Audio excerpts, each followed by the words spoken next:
شروع اللہ کے نام سے جو بڑا مہربان نہایت رحم والا ہے۔ الف لام را، یہ کتاب روشن کی آیتیں ہیں۔ ہم نے اس قرآن کو عربی میں نازل کیا ہے تاکہ تم سمجھ سکو۔ اے پیغمبر صلی اللہ علیہ وآلہ وسلم، ہم اس قرآن کے ذریعے سے جو ہم نے تمہاری طرف بھیجا ہے تمہیں ایک نہایت اچھا قصہ سناتے ہیں، اور تم اس سے پہلے بے خبر تھے۔ جب یوسف نے اپنے والد سے کہا کہ ابا میں نے خواب میں 11 ستاروں اور سورج اور چاند کو دیکھا ہے، دیکھتا کیا ہوں کہ وہ مجھے سجدہ کر رہے ہیں۔ انہوں نے کہا کہ بیٹا اپنے خواب کا ذکر اپنے بھائیوں سے نہ کرنا، نہیں تو وہ تمہارے حق میں کوئی فریب کی چال چلیں گے۔ کچھ شک نہیں کہ شیطان انسان کا کھلا دشمن ہے، اور اسی طرح خدا تمہیں برگزیدہ و ممتاز کرے گا اور خواب کی باتوں کی تعبیر کا علم سکھائے گا، اور جس طرح اس نے اپنی نعمت پہلے تمہارے دادا پردادا ابراہیم اور اسحاق پر پوری کی تھی، اسی طرح تم پر اور اولاد یعقوب پر پوری کرے گا۔ بے شک تمہارا پروردگار سب کچھ جاننے والا اور حکمت والا ہے۔ ہاں، یوسف اور ان کے بھائیوں کے قصے میں پوچھنے والوں کے لیے بہت سی نشانیاں ہیں۔ جب انہوں نے آپس میں تذکرہ کیا کہ یوسف اور اس کا بھائی ابا کو ہم سے زیادہ پیارے ہیں، حالانکہ ہم جماعت کی جماعت ہیں، کچھ شک نہیں کہ ابا صریح غلطی پر ہیں، تو یوسف کو یا تو جان سے مار ڈالو یا کسی ملک میں پھینک آؤ، پھر ابا کی توجہ صرف تمہاری طرف ہو جائے گی اور اس کے بعد تم اچھی حالت میں ہو جاؤ گے۔ ان میں سے ایک کہنے والے نے کہا کہ یوسف کو جان سے نہ مارو، کسی گہرے کنویں میں ڈال دو کہ کوئی راہگیر نکال کر اور ملک میں لے جائے گا، اگر تم کو کرنا ہے تو یوں کرو۔ یہ مشورہ کر کے وہ یعقوب سے کہنے لگے کہ ابا جان، کیا سبب ہے کہ آپ یوسف کے بارے میں ہمارا اعتبار نہیں کرتے، حالانکہ ہم اس کے خیر خواہ ہیں؟ کل اسے ہمارے ساتھ بھیج دیجئے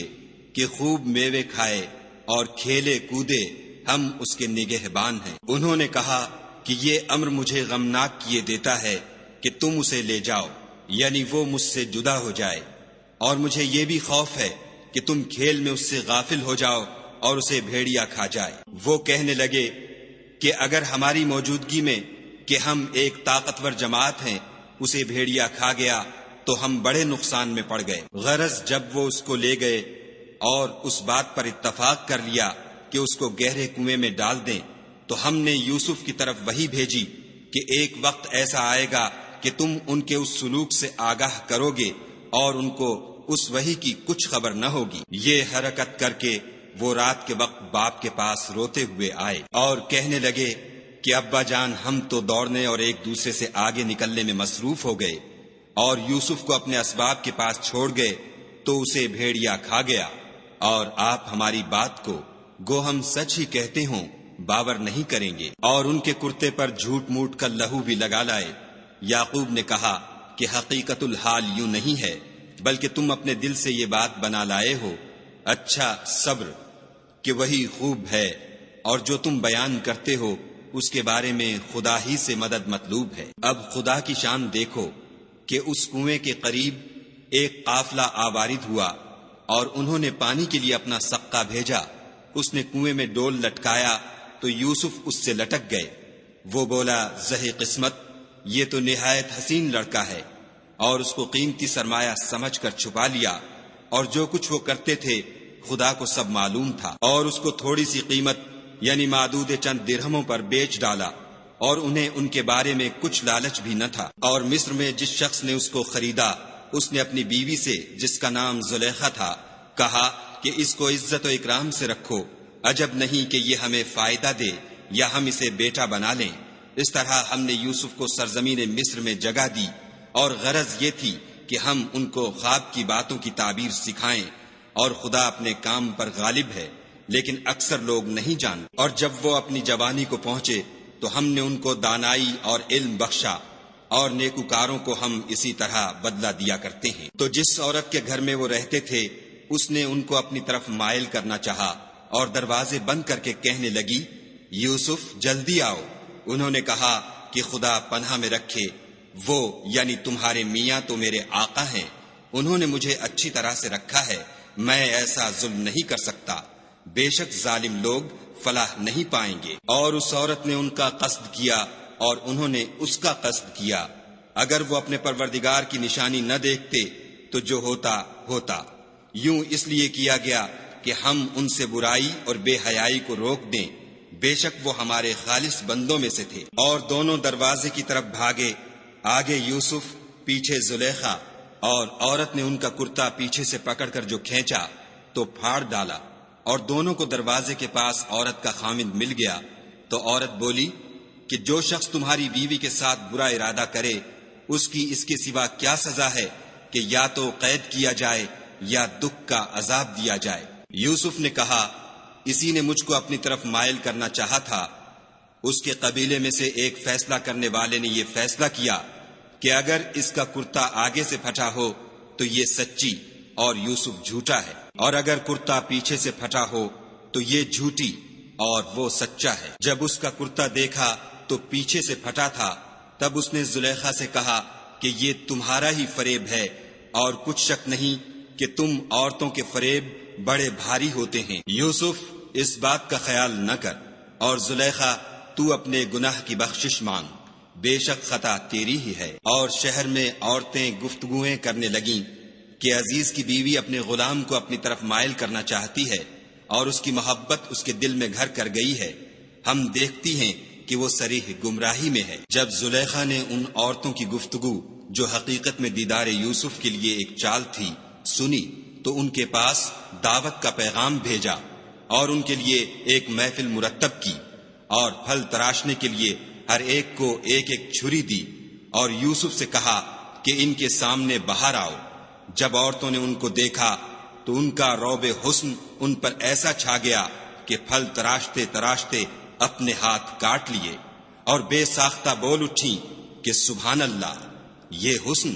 یہ آدمی نہیں کوئی بزرگ فرشتہ ہے۔ تب زلیخا نے کہا، یہ وہی ہے جس کے بارے میں تم مجھے طعنے دیتی تھیں، اور بے شک میں نے اس کو اپنی طرف مائل کرنا چاہا مگر یہ بچا رہا، اور اگر یہ وہ کام نہ کرے گا جو میں اسے کہتی ہوں تو قید کر دیا جائے گا اور ذلیل ہوگا۔ یوسف نے دعا کی کہ پروردگار جس کام کی طرف یہ مجھے بلاتی ہیں اس کی نسبت مجھے قید پسند ہے، اور اگر تو مجھ سے ان کے فریب کو نہ ہٹائے گا تو میں ان کی طرف مائل ہو جاؤں گا اور نادانوں میں داخل ہو جاؤں گا۔ تو خدا نے ان کی دعا قبول کر لی اور ان سے عورتوں کا مکر دفع کر دیا، بے شک وہ سننے اور جاننے والا ہے۔ پھر باوجود اس کے کہ وہ لوگ نشان دیکھ چکے تھے، ان کی رائے یہی ٹھہری کہ کچھ عرصے کے لیے ان کو قید ہی کر دیں، اور ان کے ساتھ 2 اور جوان بھی داخل زندہ ہوئے۔ ایک نے ان میں سے کہا کہ میں نے خواب دیکھا ہے، دیکھتا کیا ہوں کہ شراب کے لیے انگور نچوڑ رہا ہوں۔ دوسرے نے کہا کہ میں نے بھی خواب دیکھا ہے، میں یہ دیکھتا ہوں کہ اپنے سر پر روٹیاں اٹھائے ہوئے ہوں اور جانور ان میں سے کھا رہے ہیں، تو ہمیں ان کی تعبیر بتا دیجئے کہ ہم تمہیں نیکوکار دیکھتے ہیں۔ یوسف نے کہا کہ جو کھانا تم کو ملنے والا ہے وہ آنے نہیں پائے گا کہ میں اس سے پہلے تم کو اس کی تعبیر بتا دوں گا۔ یہ ان باتوں میں سے ہے جو میرے پروردگار نے مجھے سکھائی ہیں۔ جو لوگ خدا پر ایمان نہیں لاتے اور روز آخرت سے انکار کرتے ہیں، میں ان کا مذہب چھوڑے ہوئے ہوں اور اپنے باپ دادا ابراہیم اور اسحاق اور یعقوب کے مذہب پر چلتا ہوں۔ ہمیں شایع نہیں ہے کہ کسی چیز کو خدا کے ساتھ شریک بنائیں، یہ خدا کا فضل ہے ہم پر بھی اور لوگوں پر بھی، لیکن اکثر لوگ شکر نہیں کرتے۔ میرے جیل خانے کے رفیقوں، بھلا کئی جدا جدا آقا اچھے یا ایک خدا یکتا و غالب؟ جن چیزوں کی تم خدا کے سوا پرستش کرتے ہو وہ صرف نام ہی نام ہیں جو تم نے اور تمہارے باپ دادا نے رکھ لیے ہیں، خدا نے ان کی کوئی سند نازل نہیں کی۔ سن رکھو کہ خدا کے سوا کسی کی حکومت نہیں ہے، اس نے ارشاد فرمایا ہے کہ اس کے سوا کسی کی عبادت نہ کرو، یہی سیدھا دین ہے، لیکن اکثر لوگ نہیں جانتے۔ میرے جیل خانے کے رفیقوں، تم میں سے ایک جو پہلا خواب بیان کرنے والا ہے وہ تو اپنے آقا کو شراب پلایا کرے گا، اور جو دوسرا ہے وہ سولی دیا جائے گا اور جانور اس کا سر کھا کھا جائیں گے۔